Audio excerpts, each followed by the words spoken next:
আজকে ছিল মহালয়া আর আজকে সারাদিন কী খেয়েছি তোমাদের সাথে শেয়ার করছি।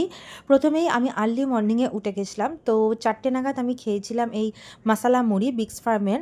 এটা মশালা চিরা ছিল আর এটার দাম মাত্র 10 টাকা, বাট এটা খেতে খুবই ভালো, মানে অনেকটাই টেস্টি, ফ্লেভারটা খুব জিভে লেগে থাকার মতন। And Biggs farm doing really good, মানে in terms of this type of things snacks. আর দেন ব্রেকফাস্টে আমি নিয়েছিলাম ছাতুর জলটা, এটা আমি স্মুদিটা বানিয়ে নিয়েছিলাম।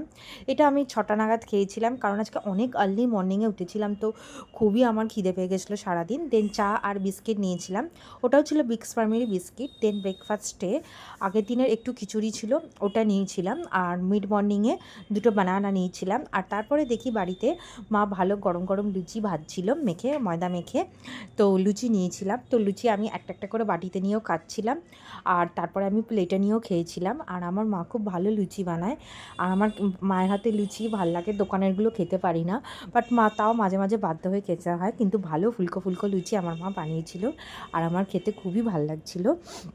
আর এর সাথে আমি খেয়েছিলাম আলু আর ধোকার তরকারি, বাট তরকারিটা মা বানিয়েছিল, বাট ধোকাটা কিনে আনা হয়েছিল, ভাজা ধোকা কিনে এনে সেটাকে আলু দিয়ে তরকারি হয়েছিল, সেটাও খেতে ব্যাপক হয়েছিল। আর খেয়ে না ভালো পেট ভরে যাচ্ছিলো, মানে সাধারণত তরকারিকে অত ভালো পেট ভরে না ভেজিস খেয়ে, যতটা কার্বোহাইড্রেট খেয়ে ভরে, বাট এটা তরকারিটাকেও খুব ভালো পেট ভরে গেছিলো।